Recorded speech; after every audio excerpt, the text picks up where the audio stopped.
Hello student, आज हम देखेंगे क्लास 11th का फिजिक्स और इसमें हम देखेंगे चैप्टर नंबर 4। और चैप्टर नंबर 4 है हमारा मोशन इन अ प्लेन। इससे पहले वाला चैप्टर जो था वो था motion in a straight line, लेकिन इस बार अब हम जो देखेंगे वो हमारा मोशन होगा प्लेन में। मतलब मोशन हमारा 2D भी हो सकता है, मोशन हमारा 3D भी हो सकता है। तो चलिए शुरू करते हैं। तो देखिए, सबसे पहले हम देखते हैं जो हमारी क्वांटिटीज़ होती हैं वो दो तरह की होती हैं। एक होती है हमारी स्केलर क्वांटिटी, एक होती है हमारी वेक्टर क्वांटिटी। तो अब हम इनके बारे में देखते हैं, स्केलर और वेक्टर क्वांटिटी हमारी कौन कौन सी होती हैं। तो देखिए, स्केलर क्वांटिटी हमारी कौन कौन सी होती हैं। The physical quantities which have only magnitude and no direction are called scalar quantities और स्केलर्स। ऐसी क्वांटिटी जिनके पास केवल मैग्नीट्यूड होता है, उनकी कोई डायरेक्शन नहीं होती, इस तरह की क्वांटिटी हमारी स्केलर क्वांटिटी कहलाती हैं।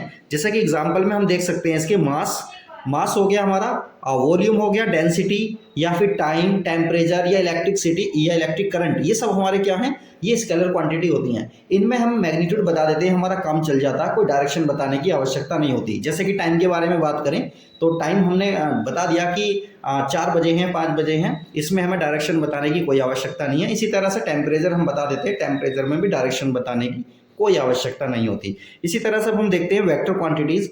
देखिए, ऐसी क्वांटिटी हमारी जिनके अंदर the physical quantities which have both magnitude and direction and obey the laws of vector addition. इस तरह की क्वांटिटी जिनके अंदर हमें क्या क्या होता है, हमारे पास मैग्नीट्यूड भी होता है और डायरेक्शन भी होती है, और ये लॉज ऑफ वेक्टर एडिशन को भी फॉलो करते हैं। तो इस तरह की क्वांटिटी हमारी वेक्टर क्वांटिटीज कहलाती हैं। इसके कुछ एग्जांपल्स हमें दिखाई दे रहे हैं, जैसा कि हो गया हमारा डिस्प्लेसमेंट हो गया, वेलोसिटी, फोर्स, मोमेंटम, ये सब के सब हमारे क्या हैं, वेक्टर क्वांटिटीज हैं। अब हम देखते हैं कि वेक्टर क्वांटिटी को हम किस तरह से रिप्रेजेंट कर सकते हैं। तो वेक्टर क्वांटिटी को रिप्रेजेंट करने का तरीका देखते हैं हम क्या है। देखिए, ये हमने एक साइन बनाया हुआ है कि ये देखिए ईस्ट वेस्ट नॉर्थ साउथ, ये डायरेक्शन हमने बता दी है। और इसमें हम देखिए ये वाला जो एरो बना हुआ है, ये एरो, इस एरो की हेल्प से हम वेक्टर को रिप्रेजेंट करते हैं। तो ये जो ओ है, जहाँ से वेक्टर हमारा शुरू होता है उसे टेल बोलते हैं, और ये वाला जो फाइनल पॉइंट है इसका, इसे हेड बोलते हैं। तो हेड और टेल की हेल्प से हम इस वेक्टर को शो करते हैं। और किस डायरेक्शन में है ये ईस्ट डायरेक्शन में है, इसकी डायरेक्शन भी हमें पता होना चाहिए। तो अब हम आगे देखते हैं। देखिए, अब हम देखते हैं पोजीशन वेक्टर। पोजीशन वेक्टर हमारा क्या होता है, तो इसके बारे में पढ़ते हैं। A vector which gives position of an object with reference to the origin of a coordinate system is called position vector. देखिए, इसका क्या मतलब है, इसका वेक्टर ये है, जब हम किसी वेक्टर को ओरिजिन की हेल्प से, ओरिजिन के रेफरेंस पॉइंट से अगर हम किसी वेक्टर की पोजीशन को शो करते हैं, जैसे कि सपोज करिए ये पॉइंट हमारा P है, P से जब हम ओरिजिन को मिलाएंगे तो क्या बताएगा, ये वेक्टर हमारा पोजीशन बताएगा कि पोजीशन ऑफ वेक्टर P। तो वेक्टर P की पोजीशन हमारी कहाँ है, ये वाली पोजीशन हमें शो हो जाएगी। और ये कहाँ पर दिखाया जाता है, एक्स वाई कोऑर्डिनेट पर दिखाया जाता है, और अगर जेड एक्सिस भी हो तो जेड एक्सिस पर भी दिखाया जाता है। तो इस तरह का वेक्टर जो होगा हमारा पोजीशन वेक्टर को शो करेगा। इसी तरह से देखिए, डिस्प्लेसमेंट वेक्टर क्या होता है, it is that vector which tells how much and in which direction an object has changed its position in a given time interval। तो इसका क्या मतलब हुआ, देखिए इस तरह के वेक्टर के बारे में हम बात करते हैं। तो देखिए यहाँ पर P वेक्टर था हमारा, और ये P वेक्टर थोड़ी देर में Q पर पहुंच गया है। P वेक्टर कहाँ था हमारा, या कोई ऑब्जेक्ट हमारा P पर था, कुछ देर बाद वो Q पर पहुंच गया है। तो देखिए, सबसे पहले तो इसे ओरिजिन से मिलाएंगे P को, जब ओरिजिन से P को मिलाएंगे तो हमारा क्या होगा, ये P का पोजीशन वेक्टर होगा। इसी तरह से जब हम ओरिजिन से O से हम Q को मिलाएंगे तो वो होगा हमारा पोजीशन वेक्टर ऑफ Q। तो पोजीशन वेक्टर ऑफ P और पोजीशन वेक्टर ऑफ Q हमें पता चल गया है। और जब P से Q की साइड को एक वेक्टर बनाते हैं तो इसको हम बोलते हैं डिस्प्लेसमेंट वेक्टर। मतलब P पर जो हमारा ऑब्जेक्ट था वो Q पर जो पहुंच गया, इनका डिस्प्लेसमेंट हुआ ना, तो इसको हम बोलते हैं क्या, डिस्प्लेसमेंट वेक्टर बोलते हैं। चलिए अब हम आगे देखते हैं। देखिए, सम डेफिनेशंस इन वेक्टर अलजेब्रा। मतलब वेक्टर, कुछ हमारे वेक्टर्स होते हैं और उनकी हम डेफिनेशंस पढ़ेंगे जो बहुत काम आने वाली हैं हमारे। तो देखिए, सबसे पहला है हमारा इक्वल वेक्टर्स। तो इक्वल वेक्टर्स के बारे में हम बात करेंगे। Two vectors are said to be equal. दो वेक्टर हमारे इक्वल कहलाएंगे। दो वेक्टर इक्वल कब कहलाएंगे, दो वेक्टर हमारे इक्वल कहलाएंगे कब, जब उनका मैग्नीट्यूड भी सेम होगा और उनकी डायरेक्शन भी सेम होगी। वेक्टर हमारे इक्वल कब कहलाते हैं, जब उनकी मैग्नीट्यूड और डायरेक्शन दोनों ही सेम हो। तो देखिए यहाँ पर ये ए वेक्टर है और ये बी वेक्टर है, इस तरह के वेक्टर हमारे क्या कहलाएंगे, इक्वल वेक्टर कहलाएंगे। देखिए इसकी लेंथ यहाँ से लेके यहाँ तक और इसकी लेंथ दोनों की क्या है, हमारी बराबर है, और इनकी डायरेक्शन भी एक ही मतलब सेम है, तो डायरेक्शन भी सेम है और इनका मैग्नीट्यूड भी सेम है, तो इस तरह के वेक्टर हमारे इक्वल वेक्टर कहलाते हैं। अब हम आगे देखते हैं, देखिए ये वेक्टर है हमारा negative of a vector. Negative of A vector में केवल फर्क इतना है कि जो हमारे वेक्टर्स हैं उनका मैग्नीट्यूड तो सेम रहेगा लेकिन डायरेक्शन अपोजिट हो जाती है, तो इस तरह के वेक्टर हमारे क्या कहलाते हैं, नेगेटिव ऑफ अ वेक्टर। जैसे कि हमारा ए वेक्टर है, इस डायरेक्शन में है, इसको जब उलट देंगे, उल्टा कर देंगे, मतलब इसकी डायरेक्शन को रिवर्स कर देंगे, तो ये बी वेक्टर बन जाएगा, मतलब माइनस ऑफ ए वेक्टर, तो इसकी डायरेक्शन बदल जाएगी। इस तरह के वेक्टर हमारे नेगेटिव ऑफ अ वेक्टर कहलाते हैं। अब हम आगे देखते हैं modulus of a vector. Modulus of a vector का क्या मतलब है, देखिए क्या है ये मॉडुलस ऑफ अ वेक्टर का। The modulus of a vector means the length और the magnitude of that vector. मतलब मॉडुलस ऑफ अ वेक्टर का मतलब ये है कि उस वेक्टर का जब हम मैग्नीट्यूड निकाल देते हैं तो उस वेक्टर को क्या कहलाते हैं, मॉडुलस कहलाते हैं। तो देखिए इसको किस तरह से हम डिफाइन करेंगे, तो मोड बना देंगे हम इसका। जब इसका मोड बना देंगे तो ये मैग्नीट्यूड बचा, वेक्टर नहीं बचा, इसलिए इस पर वेक्टर नहीं लगा हुआ है, तो इस तरह के वेक्टर हमारे मॉडुलस ऑफ अ वेक्टर कहलाते हैं, मतलब उसका मैग्नीट्यूड पता चल जाता है। नेक्स्ट है हमारा यूनिट वेक्टर। यूनिट वेक्टर कैसा वेक्टर होता है, a unit vector is a vector of unit magnitude. Unit magnitude का ये वेक्टर होता है, drawn in the direction of a given vector. जो गिवन वेक्टर की डायरेक्शन में ही क्या होता है, ड्रॉन किया गया हुआ होता है, यानी बनाया गया होता है। तो देखिए इसको किस तरह से करते हैं, ए कैप से इसको रिप्रेजेंट करते हैं। ए कैप से इसको रिप्रेजेंट करेंगे, A vector upon mod of A vector, या मोड ऑफ ए वेक्टर को क्या लिख देंगे, केवल ए लिख देंगे। तो इस तरह से ए वेक्टर को हम इस तरह से लिख सकते हैं। चलिए नेक्स्ट है हमारा फिक्स्ड वेक्टर। फिक्स्ड वेक्टर कैसे वेक्टर होते हैं, the vector whose initial point is fixed. ऐसे वेक्टर जिनका इनिशियल पॉइंट, इनिशियल मतलब शुरुआती पॉइंट उनका फिक्स होता है, तो ऐसे वेक्टर हमारे क्या कहलाते हैं, फिक्स्ड वेक्टर कहलाते हैं। फ्री वेक्टर वो वेक्टर जिसका इनिशियल पॉइंट, शुरुआती पॉइंट जो है फिक्स नहीं रहता, ऐसे वेक्टर हमारे फ्री वेक्टर कहलाते हैं। नेक्स्ट है हमारा कोलिनियर वेक्टर। तो कोलिनियर वेक्टर देखते हैं हम क्या होते हैं। देखिए the vectors which either act along the same line, या तो ये वेक्टर सेम लाइन पर वर्क करते हैं, और अलोंग पैरेलल लाइंस, या फिर ये कैसे होते हैं, पैरेलल होते हैं। ऐसे वेक्टर हमारे क्या कहलाते हैं, कोलिनियर वेक्टर कहलाते हैं। इन दोनों के बीच में हमारी डायरेक्शन यानी एंगल कितना होता है, तो 0 डिग्री होगा या फिर 180 डिग्री भी हो सकता है इनका, क्योंकि एंटी पैरेलल बन जाएंगे हमारे। इसके बाद देखिए हमारे ये वेक्टर हो गए हमारे लाइक और पैरेलल वेक्टर हैं ये हमारे, ये लाइक वेक्टर हो गए या पैरेलल वेक्टर हो गए क्योंकि एक ही डायरेक्शन में है। या फिर अनलाइक या एंटी पैरेलल वेक्टर कैसे होते हैं, इनकी दोनों की डायरेक्शन क्या हो जाती हैं, अपोजिट हो जाती हैं। नेक्स्ट हमारा को प्लेनर वेक्टर्स। ऐसे वेक्टर जिनका प्लेन सेम हो, प्लेन सेम होगा तो ऐसे वेक्टर हमारे क्या कहलाएंगे, को प्लेनर वेक्टर कहलाएंगे। और नेक्स्ट हमारा को इनिशियल वेक्टर्स। ऐसे वेक्टर जिनका इनिशियल पॉइंट मतलब शुरुआती पॉइंट कैसा हो, सेम हो, जैसे कि ओ से ही हमारा ए निकल रहा है, ओ से ही बी निकल रहा है और ओ से ही हमारा सी निकल रहा है, तो इन तीनों को कॉमन पॉइंट क्या है, ओ है। तो इस तरह के वेक्टर हमारे क्या कहलाएंगे, को इनिशियल वेक्टर्स कहलाएंगे। नेक्स्ट है हमारा को टर्मिनस वेक्टर। को टर्मिनस वेक्टर देखिए वो वेक्टर्स होते हैं जिनका एंड पॉइंट कहाँ हो, सेम हो, कॉमन हो। देखिए ए भी यहीं जा रहा है, बी भी यहीं जा रहा है और सी भी यहीं जा रहा है, तो इस तरह के वेक्टर हमारे को टर्मिनस वेक्टर्स कहलाते हैं। नेक्स्ट है हमारा जीरो वेक्टर्स। तो जीरो वेक्टर्स के बारे में हम देखते हैं।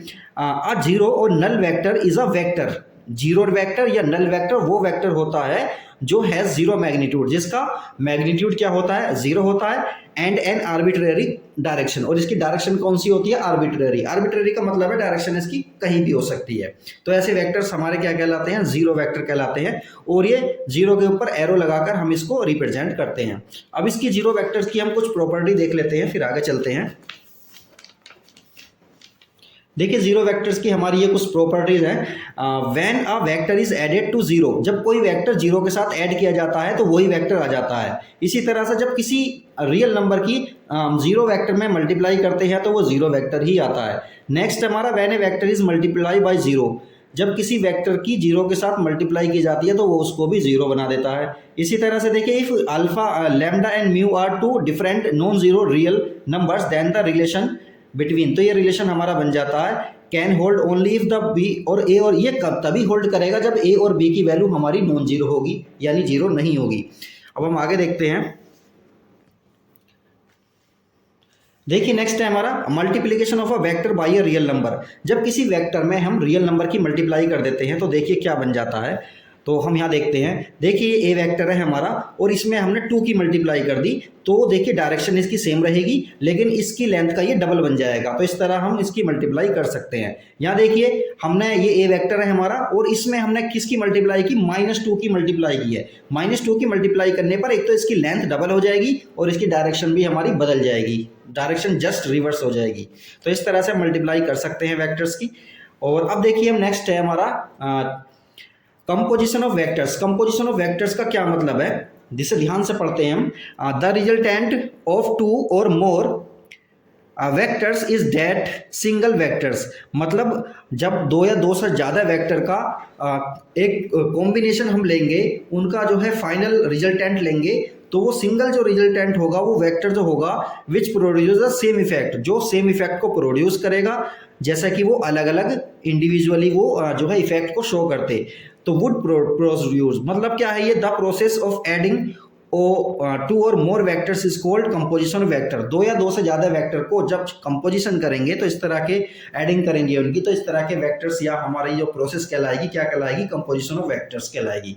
तो देखिए ये हमारे कई तरह के हो सकते हैं। तो यहाँ पर देखिए पहला क्या है हमारा, triangle law of vector addition. 2 vector का हम एडिशन करना है तो हम ट्राइंगल लॉ का यूज़ करेंगे, या फिर हम पैरेललोग्राम लॉ का यूज़ करेंगे, या 2 से ज़्यादा अगर हमारे पास वेक्टर्स हैं तो हम पॉलीगन लॉ का हम इस्तेमाल करेंगे। तो सबसे पहले हम ट्राइंगल लॉ देखते हैं। तो ट्राइंगल लॉ क्या होता है, देखिए if 2 vectors can be represented both in magnitude and direction by the 2 sides of a triangle taken in same order.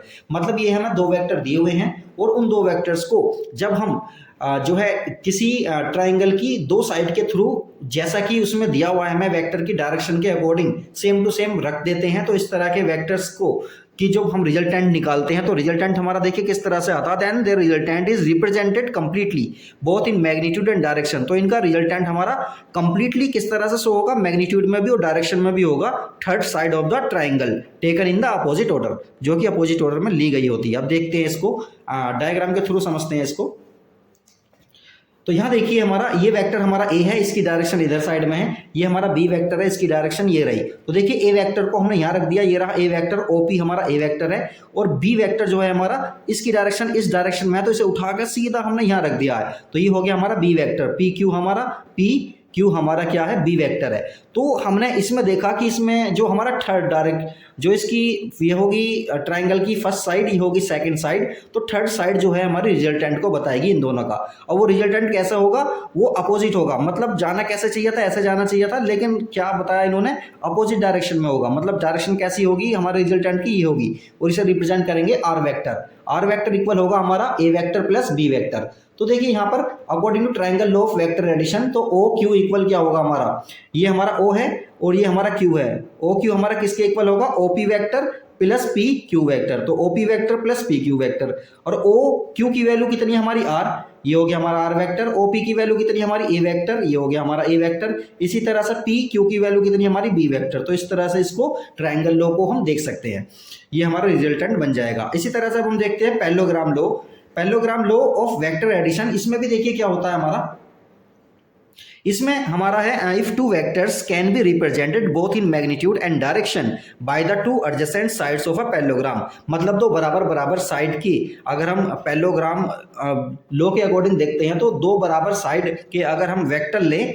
अगर हमने 2 वेक्टर लिए और 2 वेक्टर को हमने किस तरह से पुट किया है कि वो पैरेललोग्राम की 2 एडजेसेंट साइड यानी बराबर वाली साइड को शो करते हैं, drawn from a common point, जो कि कॉमन पॉइंट से ही ड्रॉ की गई होगी, then their resultant is completely represented. तो इनका कंप्लीटली रिजल्टेंट किस तरह से शो होगा, both in magnitude and direction by the diagonal of the parallelogram. तो पैरेललोग्राम के डायगोनल से ये शो हो जाएगा। तो इसको हम समझते हैं, डायग्राम तो समझते हैं। देखिए हमारा ए वेक्टर है, ये हमारा बी वेक्टर है। तो देखिए हमने ए वेक्टर को यहाँ से यहाँ तक लिख दिया है, ए वेक्टर को हमने बना दिया है, ओपी हमारा ए वेक्टर को रिप्रेजेंट करता है, और इसी कॉमन पॉइंट से हमने बी वेक्टर को बना दिया है, इसकी डायरेक्शन को बिना चेंज किए। तो बी की डायरेक्शन हमारी ये रही। तो अब देखिए किस तरह से हम बनाएंगे, तो इस वाली ये क्यू पॉइंट से हम क्यू पॉइंट से इसके ओपी के पैरेलल एक लाइन खींचेंगे डॉट डॉट में। इसी तरह से पी से हम ओ क्यू की पैरेलल एक लाइन खींचेंगे, जो कि दोनों आपस में लाइन जहां पे मिलेंगी वहां से हम क्या करेंगे, ओ एस एक लाइन खींच देंगे। यही लाइन, यही वेक्टर हमारा क्या होगा, रिजल्टेंट होगा दोनों का। तो चलिए देखिए हमारा क्या है, OS हो गया हमारा, OS का हमारा OS ये वाला रहा जो कि R वेक्टर है हमारा। इसी तरह से OP हमारा A वेक्टर है, OQ हमारा B वेक्टर है। तो R vector equal A vector plus B vector, ये इसका रिजल्टेंट आ जाएगा। इसी तरह से देखिए अगर दो से ज़्यादा हमारे पास कुछ वेक्टर्स दिए हुए हैं और उनकी डायरेक्शन भी दी हुई है, तब हम देखिए क्या करते हैं, किस तरह से हम इनको रिप्रेजेंट करेंगे। तो polygon law of vector addition में यही बताया गया है कि अगर दो से ज़्यादा वेक्टर होंगे तो इनको हम किस तरह से रिप्रेजेंट करेंगे। तो जो फाइनल देखिए जितने भी हमें वेक्टर दिए गए होंगे उनके डायरेक्शन के अकॉर्डिंग हम उन्हें एक दूसरे के साथ जो है लिखते चले जाएंगे। उसके बाद फाइनली हमारा क्या होगा, जो फाइनल पॉइंट होगा हमारा और जो हमारा इनिशियल पॉइंट होगा, फाइनली उनको मिला देंगे तो हमारा रिजल्टेंट को शो करेगा। तो इसको हम देख लेते हैं, डायग्राम से समझते हैं। देखिए हमें ये कुछ वेक्टर्स दिए हुए हैं, ये वेक्टर हमारा ए है, हमने इसको यहाँ लगा दिया, वेक्टर बी है हमारा, हमने इसको यहाँ लगा दिया, इसकी डायरेक्शन को बिना चेंज किए। इसी तरह से सी वेक्टर की डायरेक्शन ये है तो हमने सी वेक्टर को यहाँ लगा दिया, और डी वेक्टर की डायरेक्शन ये है तो हमने डी वेक्टर को यहाँ लगा दिया। ये चार वेक्टर थे, चारों वेक्टरों को हमने लगा दिया है। तो देखिए इनिशियल पॉइंट और फाइनल पॉइंट को हम मिला देंगे तो यही पॉइंट हमारा, यही जो वेक्टर है हमारा, ये वेक्टर हमारा किस चीज़ को बताएगा, ये वेक्टर हमारा इन सब का रिजल्टेंट को बताएगा। तो आर वेक्टर हमारा हो जाएगा A vector plus B vector plus C vector plus D vector, इस तरह से इसका फाइनल हमारा आ जाएगा। चलिए अब आगे देखते हैं हम।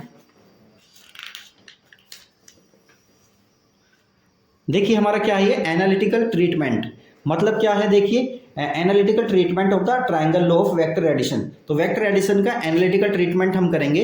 हम फाइनली बस ये बता रहे हैं डायरेक्टली कि जब हम वेक्टर एडिशन करते हैं ट्रायंगल लॉ से तो उसका मैग्नीट्यूड कितना आता है। तो देखिए मैग्नीट्यूड निकालने के लिए क्या करेंगे, सपोज करिए हमारा ए वेक्टर का मैग्नीट्यूड है ए, बी वेक्टर का मैग्नीट्यूड है बी, तो जो हमारा रिजल्टेंट आएगा वो आएगा under root A square plus B square plus 2ab cos theta आएगा। तो दोनों के बीच ये कोस थीटा क्या है, एंगल है थीटा, दोनों जो है हमारे वेक्टर्स उनके बीच का।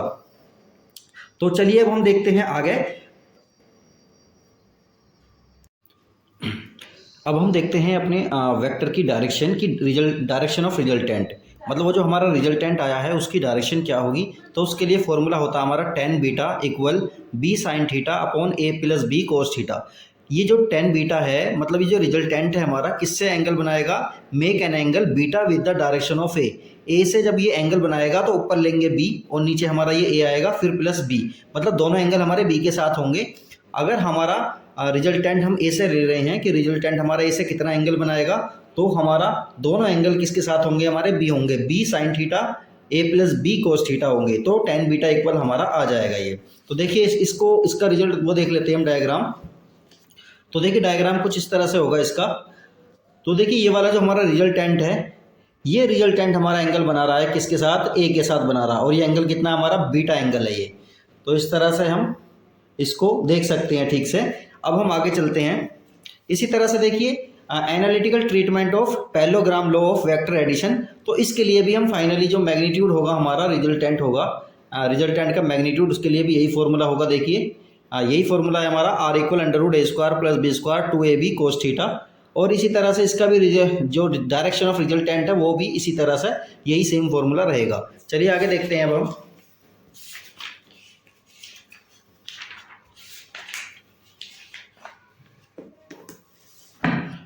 यहाँ देखते हैं, देखिए rectangular components of a vector, vector के रेक्टेंगुलर कंपोनेंट्स हम कैसे फाइंड आउट करते हैं, तो इसको देखते हैं। देखिए सपोज करिए हमारा ये एक वेक्टर है, तो चलिए सबसे पहले इसको पढ़ लेते हैं, रेक्टेंगुलर कंपोनेंट्स क्या होते हैं। When a vector is resolved along two mutually perpendicular direction, अगर किसी वेक्टर को हम रिजोल्व कर दें, मतलब टू कंपोनेंट्स में ब्रेक कर दें जो कि म्यूचुअली एक दूसरे के परपेंडिकुलर होंगे, the components obtain are called rectangular components.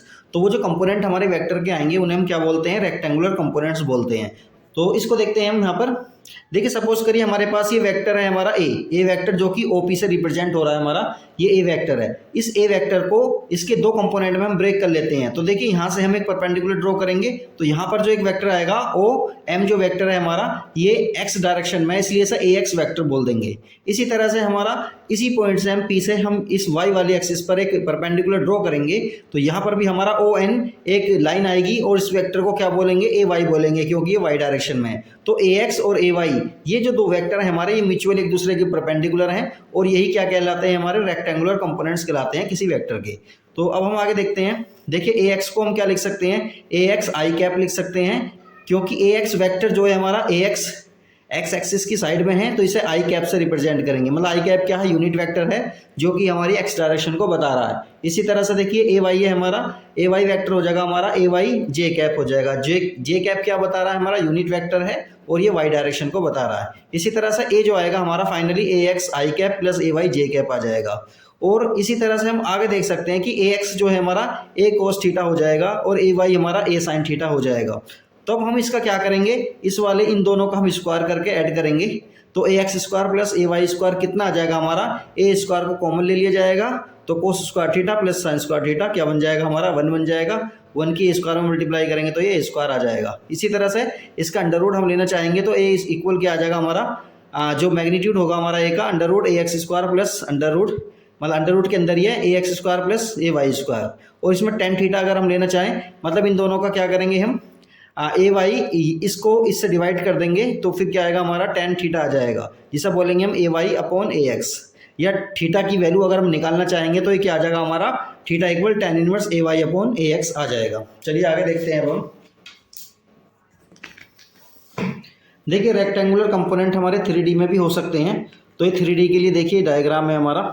तो देखिए rectangular components of a vector in three dimension. 3 dimension में क्या हो जाएगा हमारा, ये हमारी एक्स एक्सिस है, ये वाई एक्सिस है, ये हमारी जेड एक्सिस हो जाएगी और ये एंगल वगैरह हो जाएंगे हमारे। तो फाइनली इसका रिजल्टेंट क्या आएगा हमारा, ए आएगा under root A X square plus A Y square plus A Z square आ जाएगा।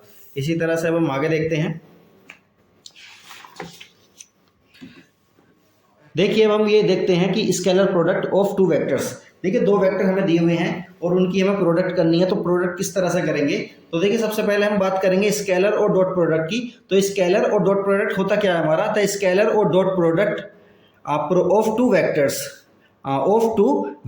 A vector and B vector is defined as the product of magnitudes of A vector and B vector। क्या होता है ये dot product, scalar product या dot product एक ही बात होती है। तो ये होता क्या है, ये होता है प्रोडक्ट होता है किस किस का प्रोडक्ट होता है, मैग्नीट्यूड का। किस किस के मैग्नीट्यूड का, ए वेक्टर के और बी वेक्टर के मैग्नीट्यूड का प्रोडक्ट होता है। और किसका मैग्नीट्यूड होता है, किसका प्रोडक्ट होता है, कोसाइन का। इन दोनों के बीच जो एंगल होगा उसके कोसाइन का जो एंगल होगा, कोसाइन जो होगा, इन तीनों की आपस में जो मल्टीप्लाई कर देंगे तो हमारा क्या आता है, स्केलर प्रोडक्ट आता है। इसे इस तरह से हम रिप्रेजेंट करते हैं, A vector dot B vector. इसको हम इस तरह से लिख सकते हैं, magnitude of A vector magnitude of B vector into cos theta. Magnitude of A vector को हम सीधा ए लिख सकते हैं, मैग्नीट्यूड ऑफ बी वेक्टर को हम सीधा बी लिख सकते हैं और कोस थीटा हमारा इस तरह से आ जाएगा। तो A vector dot B vector को हम लिखेंगे ए बी कोस थीटा। इसी तरह से अब हम आगे चल के देखते हैं।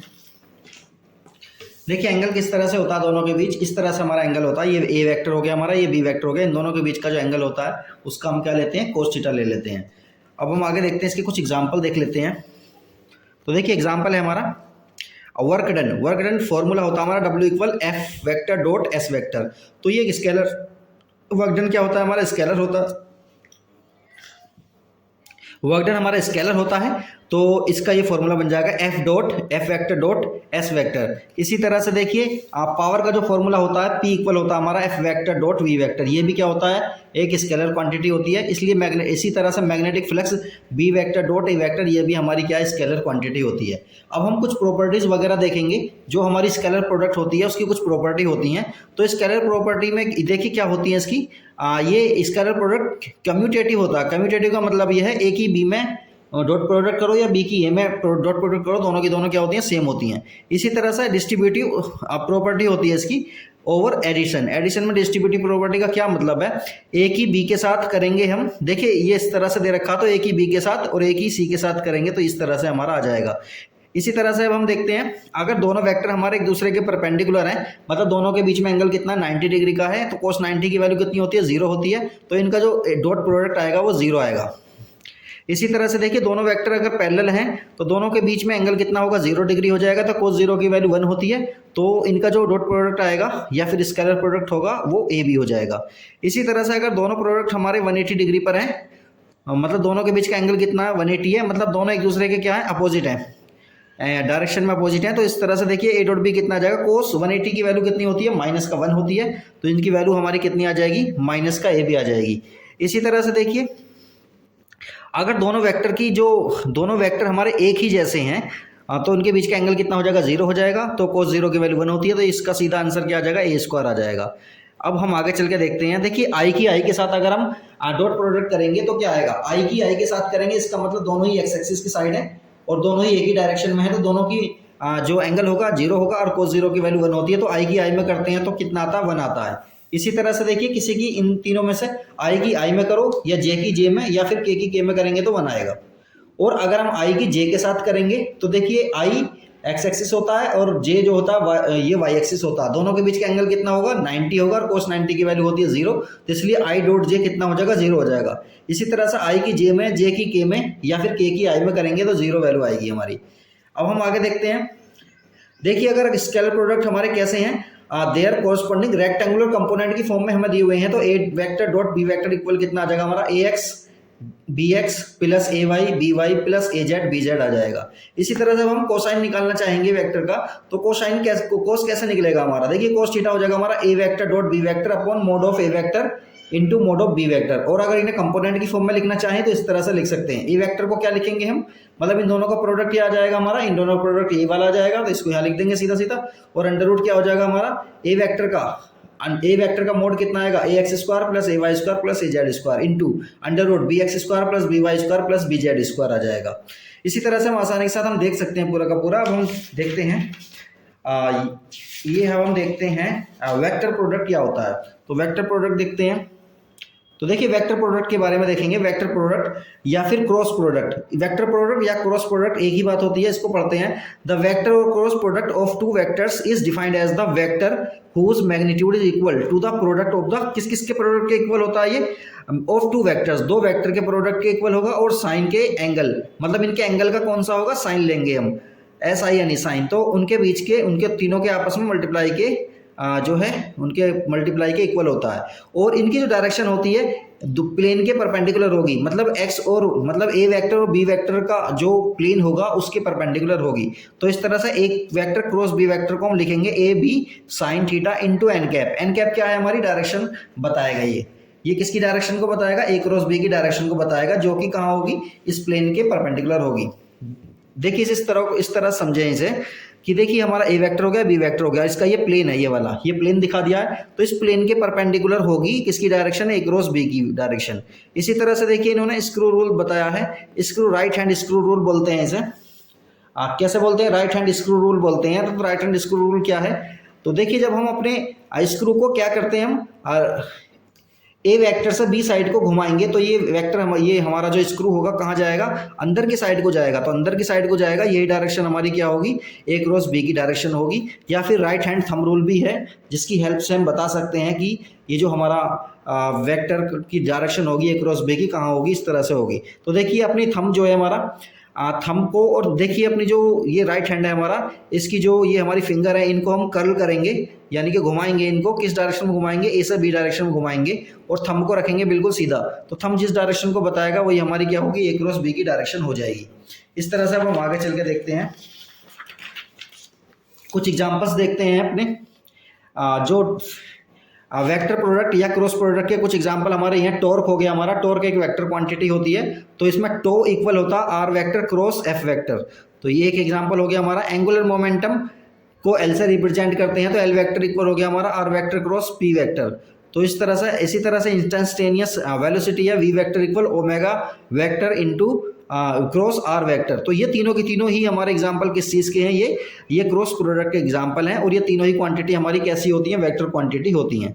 अब देखते हैं, अब हम कुछ प्रॉपर्टीज देखते हैं। हम वेक्टर प्रोडक्ट की भी कुछ प्रॉपर्टीज होती हैं, तो इन प्रॉपर्टीज को देखते हैं। तो देखिए vector product is anti commutative. Anti commutative का मतलब ये है ए क्रॉस बी और बी क्रॉस से इक्वल नहीं आते, बल्कि इनमें साइन का डिफरेंस होता है, माइनस का आ जाता है ये। इसी तरह से देखिए vector product is distributive over addition. तो वेक्टर प्रोडक्ट में एडिशन डिस्ट्रीब्यूटिव लो होता है, मतलब ए की क्रॉस कर रहे हैं बी प्लस की सी के साथ, तो ए क्रॉस बी प्लस ए क्रॉस सी इस तरह से हमारा आ जाएगा।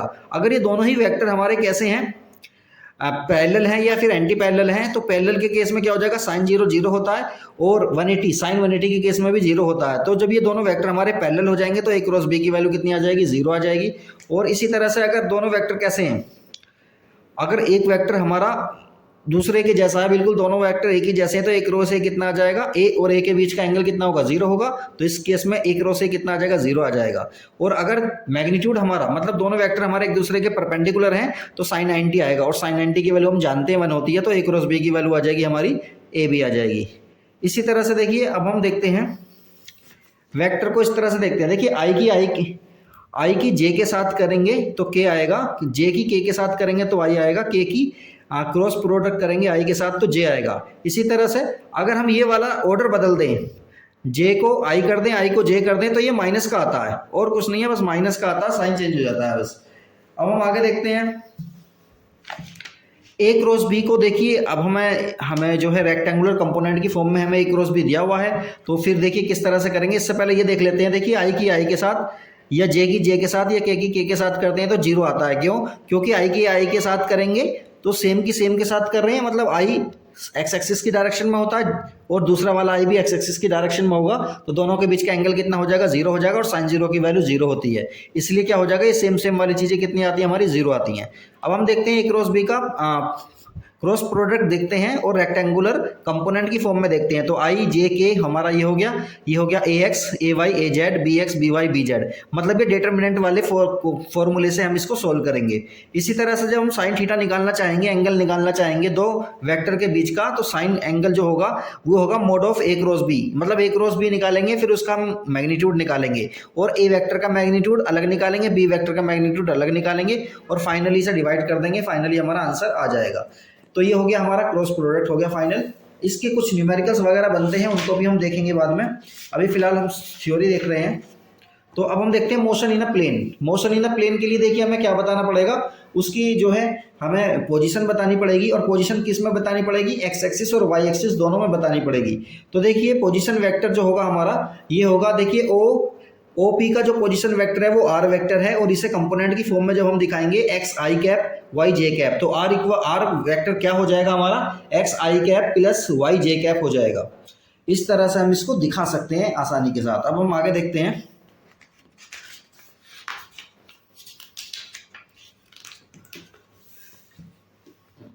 एवरेज वेलोसिटी का फॉर्मूला सीधा सीधा क्या हो जाएगा, वी बार इक्वल हो जाएगा V X bar I cap V Y bar J cap हो जाएगा। इसी तरह से देखिए एवरेज एक्सीलरेशन को भी हम जो है प्लेन में दिखा सकते हैं, ए बार equal A x bar I cap plus A Y bar J cap आ जाएगा हमारा ये।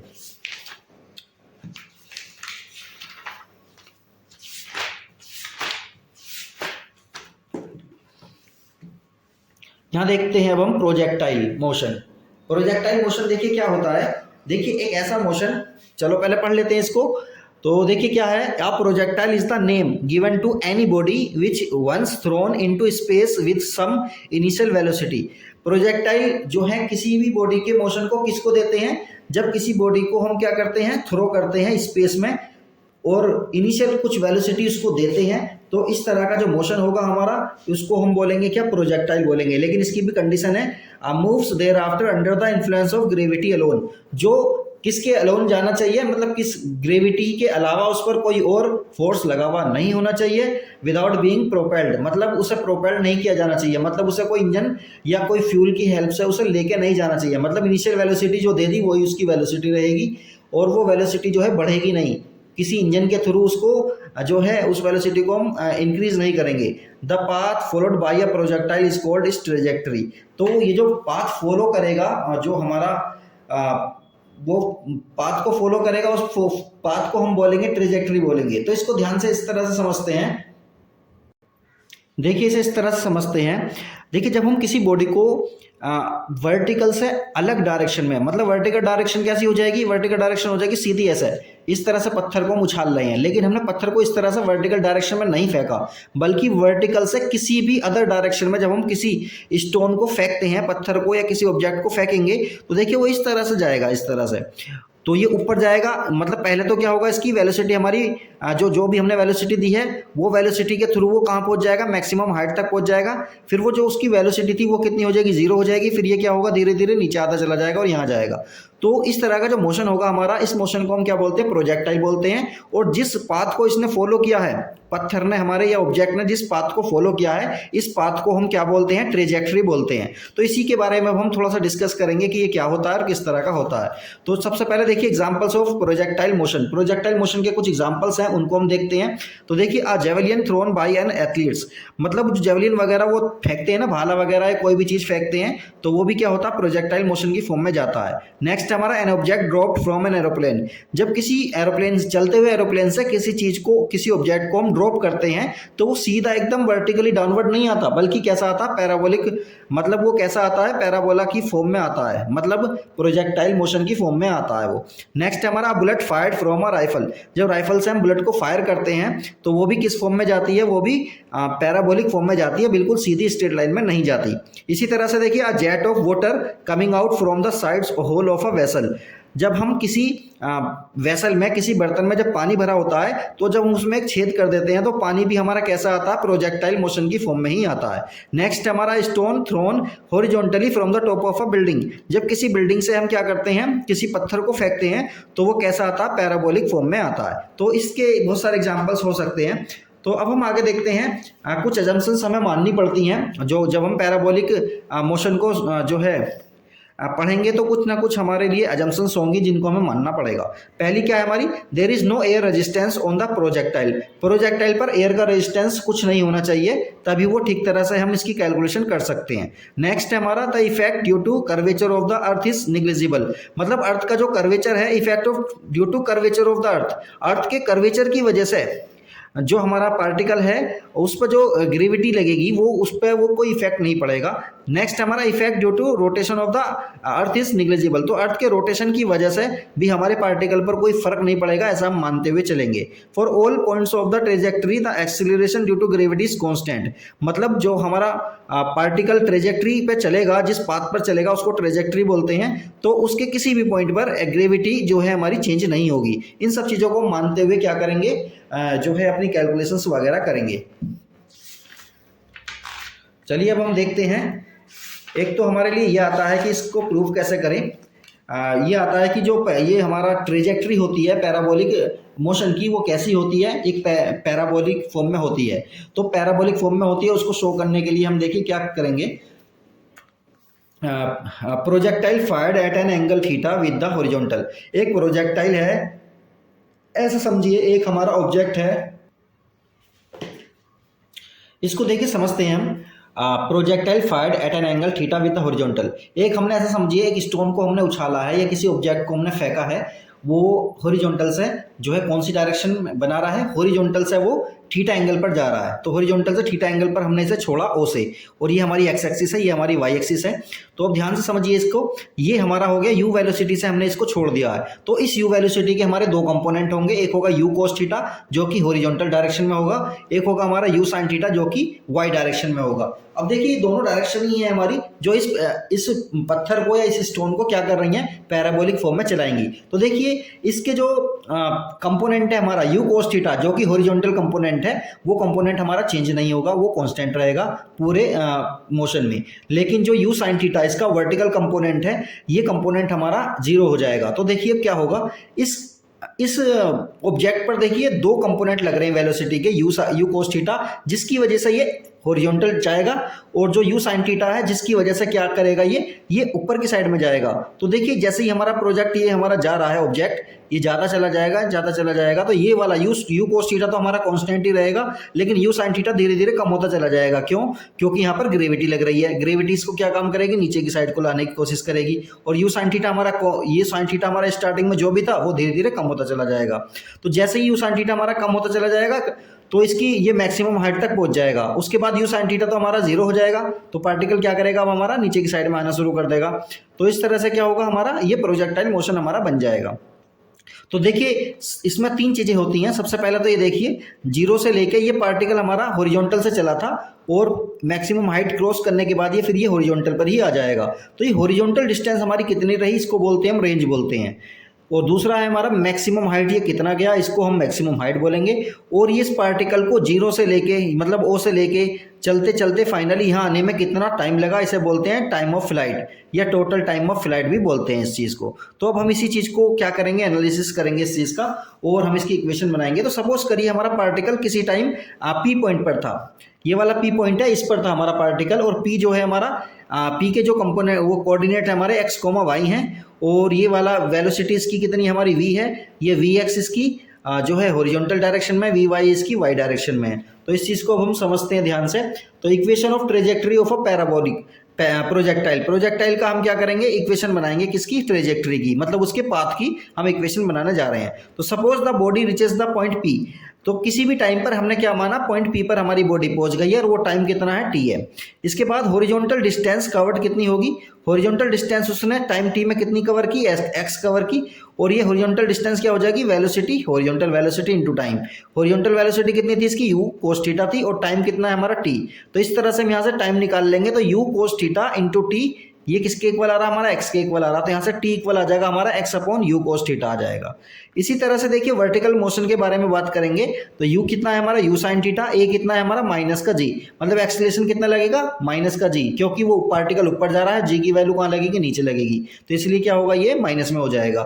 So the vertical distance covered in time T, तो वर्टिकल डिस्टेंस कितनी कवर करेगा, ये सेकंड इक्वेशन ऑफ मोशन को देखेंगे हम, S equal U T plus 1/2 ए टी स्क्वायर। तो एस की वैल्यू कितनी लेंगे हम, वाई लेंगे, और यू की वैल्यू हम यू साइन थीटा लेंगे, और टी हम यहाँ से ये वाले टी को यहाँ पुट कर देंगे, प्लस की जगह क्या आ जाएगा, माइनस आ जाएगा, क्योंकि ए की वैल्यू कितनी है, माइनस का जी है, 1/2 ऐसे ही रहेगा, और टी स्क्वायर के प्लेस पर क्या आ जाएगा, ये वाला आ जाएगा, इसका स्क्वायर कर देंगे। फाइनली जब हम इसको सोल्व करते हैं तो ये आ जाता है इस तरह से।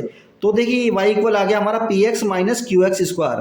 तो देखिए हमारा टेन थीटा को हमने p मान लिया है और इस सारे को हमने q मान लिया है। अब ये वाली जो फॉर्म है हमारी p और q यहाँ पर क्या है, p और q यहाँ पर है हमारे, ये कांस्टेंट है, p और q हमारे कांस्टेंट हैं। तो देखिए y is a quadratic function of x, y क्या है, क्वाड्रेटिक फंक्शन है x का, hence trajectory of a projectile is parabola.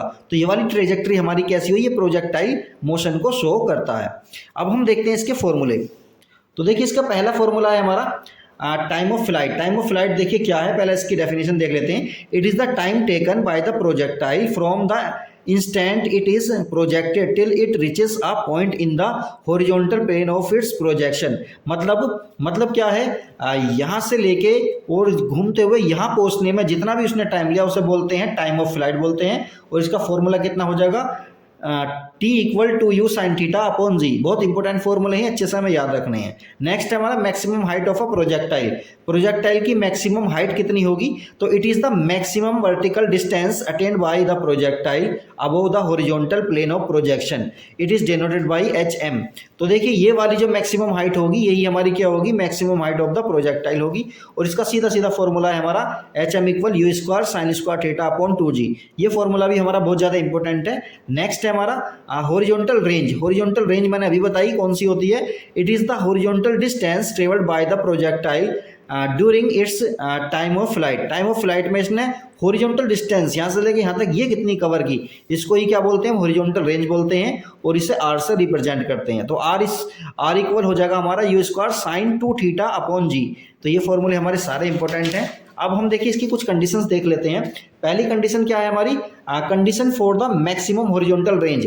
Range ज़्यादा से ज़्यादा हो इसके लिए क्या करना होगा हमें, तो इसके लिए रेंज वाला फॉर्मूला देखेंगे हम। रेंज वाला फॉर्मूला है हमारा R equal you square sine 2 theta upon जी।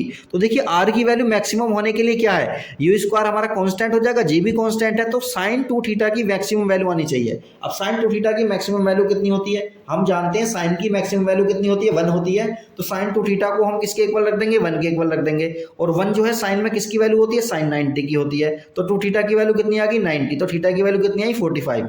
मतलब एंगल अगर हम 45 रखेंगे तो रेंज हमारी क्या हो जाएगी, मैक्सिमम हो जाएगी। इसी तरह से देखिए जो लॉन्ग जंप होते हैं, लॉन्ग जंप के लिए क्या करना होता है हमें, अगर हम 45 डिग्री के एंगल से कूदें तो हम जो है बहुत लॉन्ग डिस्टेंस को कवर कर सकते हैं। इसी तरह से देखिए जब हमारा ये मैक्सिमम हॉरिजॉन्टल रेंज होगी तो उसके लिए थीटा की वैल्यू हम 45 रखेंगे। फाइनली हमारी जो आर मैक्सिमम आएगी, मतलब रेंज मैक्सिमम आएगी, उसका फॉर्मूला होगा हमारा यू स्क्वायर अपॉन जी हो जाएगा। इसी तरह से देखिए 2 angles of projection for the same horizontal range, मतलब ऐसे कौन से दो एंगल हैं जिनके लिए रेंज कैसी रहेगी, सेम रहेगी। तो उसके लिए देखिए फॉर्मूला क्या होता है, एक होता है हमारा थीटा, दूसरा होता है हमारा 90 माइनस थीटा। अगर हमने एक को 30 डिग्री के एंगल से फेंका है किसी चीज को, तो उसी जैसी रेंज लाने के लिए हमें दूसरे को क्या करना पड़ेगा, 60 डिग्री के एंगल से फेंकना पड़ेगा। मतलब अगर हमारा एक एंगल हमें पता है तो दूसरा निकालने के लिए 90 में से माइनस कर देंगे। तो एक एंगल हमारा हो गया थीटा, दूसरा कितना हो जाएगा 90 माइनस थीटा। इसी तरह से देखिए अगर एक एंगल हमारा 60 है तो दूसरा कितना हो जाएगा, वो 30 हो जाएगा। तो इसी तरह से दो एंगल पर थीटा और 90 माइनस थीटा पर हमारी रेंज कैसी रहेगी, सेम रहेगी। तो देखिए इसको इन्होंने एग्जांपल के थ्रू समझाया हुआ है।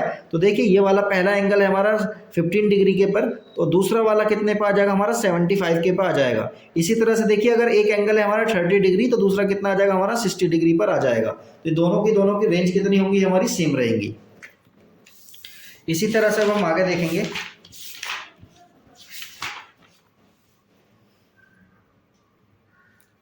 तो देखिए अब हम देखते हैं यूनिफॉर्म सर्कुलर मोशन। देखिए ये मोशन हमारा किस तरह का होता है, यूनिफॉर्म सर्कुलर मोशन। इसका क्या मतलब है, if a particle moves along a circular path, अगर कोई पार्टिकल हमारा सर्कुलर पाथ पर चलता है with a constant speed, speed कैसी रहेगी उसकी, कांस्टेंट रहेगी। तो इस तरह के मोशन को हम क्या कहेंगे कि यूनिफॉर्म सर्कुलर मोशन है इसका। जैसे कि एग्जांपल में हम देखेंगे motion of the tip of the second hand of a clock, मतलब जो हमारी घड़ी होती है या फिर हमारा घंटा होता है, उसकी जो सेकंड की सुई होती है, वो उसकी जो टिप होगी वो वाली कैसा मोशन कर रही है, हमारी यूनिफॉर्म सर्कुलर मोशन कर रही है। इसी तरह से motion of a point on the rim of a wheel rotating uniformly, मतलब जो रिम होता है हमारा बाइक का या फिर साइकिल का जो रिम होता है, उस पर जो पॉइंट होगा कोई भी पॉइंट, वो किस तरह का मोशन करता है, हमारा सर्कुलर मोशन करता है। कौन सा सर्कुलर मोशन करता है, यूनिफॉर्म सर्कुलर मोशन करता है। तो चलिए अब इस चीज को देखते हैं, थोड़ा सा समझते हैं इस चीज को। Uniform circular motion is an accelerated motion, uniform circular motion is an accelerated motion. इसका क्या मतलब है, देखिए स्पीड तो हमारी इसकी कैसी रहेगी, कांस्टेंट रहेगी, नहीं बदल रही है। लेकिन क्या होता है, देखिए इसकी डायरेक्शन चेंज होने की वजह से, देखिए यहाँ देखिए यहाँ पर इसकी डायरेक्शन क्या है हमारी, यहाँ पर है। इसी तरह से जब ये यहाँ पहुंचेगा इसकी डायरेक्शन यहाँ हो जाएगी। इसी तरह से जब ये यहाँ पहुंचेगा तो इसकी डायरेक्शन हमारी ये हो जाएगी। तो हमने ये देखा कि बार बार इसकी डायरेक्शन चेंज हो रही है, इसकी स्पीड तो कांस्टेंट है लेकिन बार बार डायरेक्शन चेंज हो रही है, जिसकी वजह से क्या होगा, इसकी वेलोसिटी चेंज हो जाएगी। और जब वेलोसिटी चेंज हो जाएगी तो इसके अंदर एक्सीलरेशन आ जाएगा। तो यूनिफॉर्म सर्कुलर मोशन में भी क्या होता है, मोशन एक्सीलरेटेड होता है, मतलब उसके अंदर एक्सीलरेशन होता है। तो चलिए, और एक्सीलरेशन होता क्यों है, डायरेक्शन चेंज होने की वजह से। इस चीज़ को अब हम और समझेंगे। अब सबसे पहले हम देखते हैं, इसमें कुछ डेफिनेशन है हमारी, इन सबको पढ़ेंगे। तो सबसे पहली है हमारी एंगुलर डिस्प्लेसमेंट।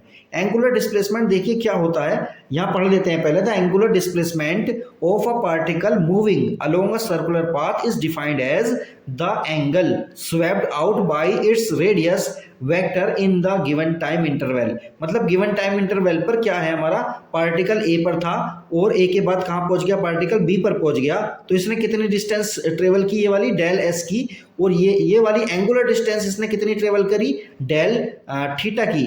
और कितने टाइम में की, टी टाइम में की, कोई भी टाइम हो सकता है। और इसकी यहाँ से लेके यहाँ तक क्या है, ये रेडियस है।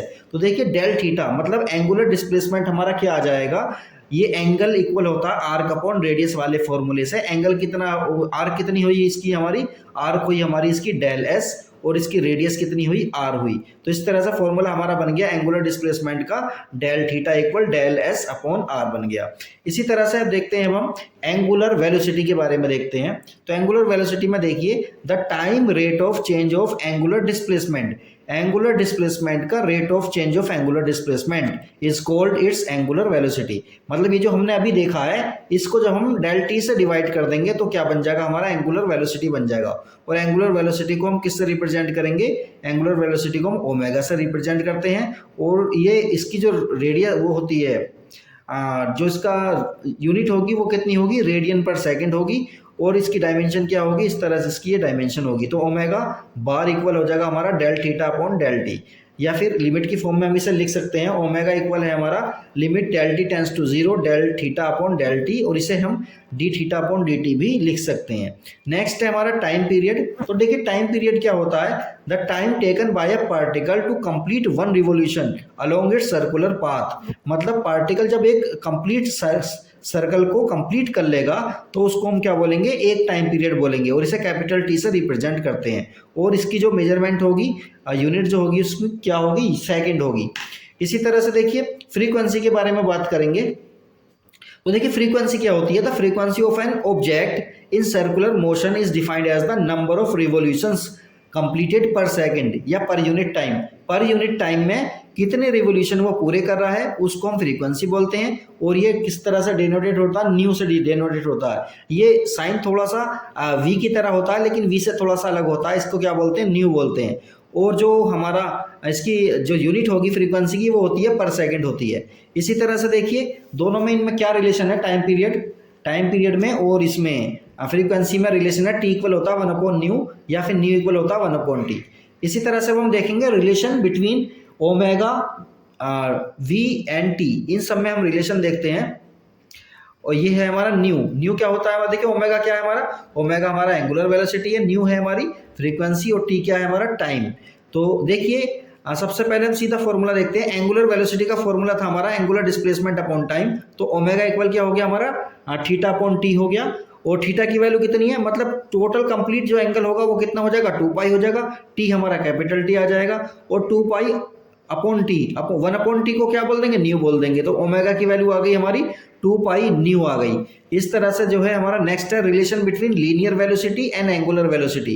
लीनियर और एंगुलर वेलोसिटी में क्या रिलेशन है इस सबको हम देखते हैं। तो सबसे पहले देखेंगे हम जो ये वाला डायग्राम है हमारा, तो इसमें डेल थीटा कितना आ जाएगा, एंगुलर डिस्प्लेसमेंट कितना होगा हमारा, डेल एस अपॉन आर आ जाएगा। और ये हम जानते हैं डेल एस क्या है हमारा, ये आर्क है, और आर क्या है हमारी, आर रेडियस है। इस चीज को हम क्या करने वाले हैं, इस चीज को दोनों साइड से हम डिवाइड कर रहे हैं डेल टी से। जब हम डेल टी से डिवाइड करेंगे तो ये आ जाएगा हमारा, यहाँ पर ये आ गया है। अब देखिए अब हम लिमिट वगैरह लेंगे, इस साइड में लिमिट लेंगे, दूसरी साइड में भी लिमिट लेंगे। तो जब हम इस साइड में लिमिट लेंगे तो देखिए कितना आ जाएगा, limit del T tends to zero, limit को देखते हैं हम, limit del T tends to zero, del theta upon del T equal 1/r में तो लिमिट लेनी है तो इसे तो अलग रख दिया हमने, इसमें हमने लिमिट लगाई है। तो limit del T tends to zero del S upon del T.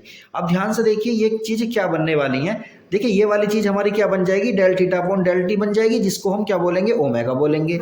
इसी तरह से देखिए ये वाली चीज़ जो है हमारी limit del T tends to zero del S upon del T क्या बन गया हमारा, D S upon D T, और ये क्या आ गया हमारा, वी आ गया है। तो अब हम दोनों की वैल्यू को पुट करेंगे, ओमेगा इक्वल क्या आ गया हमारा, 1/r इंटू वी। तो वी इक्वल क्या आ जाएगा, ओमेगा आर आ गया। तो फाइनली हमारा फॉर्मूला क्या बन गया, लीनियर वेलोसिटी इक्वल होगी हमारी एंगुलर वेलोसिटी इंटू रेडियस बन गई। तो इस तरह से हम इनका रिलेशन आसानी के साथ जो है फाइंड आउट कर सकते हैं। चलिए अब हम आगे देखते हैं, एंगुलर एक्सीलरेशन के बारे में बात करेंगे। तो एंगुलर एक्सीलरेशन देखिए क्या होता है, the time rate of change of angular velocity of a particle is called its angular acceleration. ये क्या है हमारा, जे जो हमारा ओमेगा था, ओमेगा क्या था हमारा, एंगुलर वेलोसिटी। एंगुलर वेलोसिटी क्या है हमारा, एंगुलर वेलोसिटी को जो रेट ऑफ मतलब rate of change of angular velocity हमारा क्या बन जाता है, एंगुलर एक्सीलरेशन बन जाता है। और इसे अल्फा से रिप्रेजेंट करते हैं। तो अल्फा से रिप्रेजेंट करेंगे, इसमें हम लिमिट लगाएंगे तो क्या बन जाएगा, D omega upon D T बन जाएगा।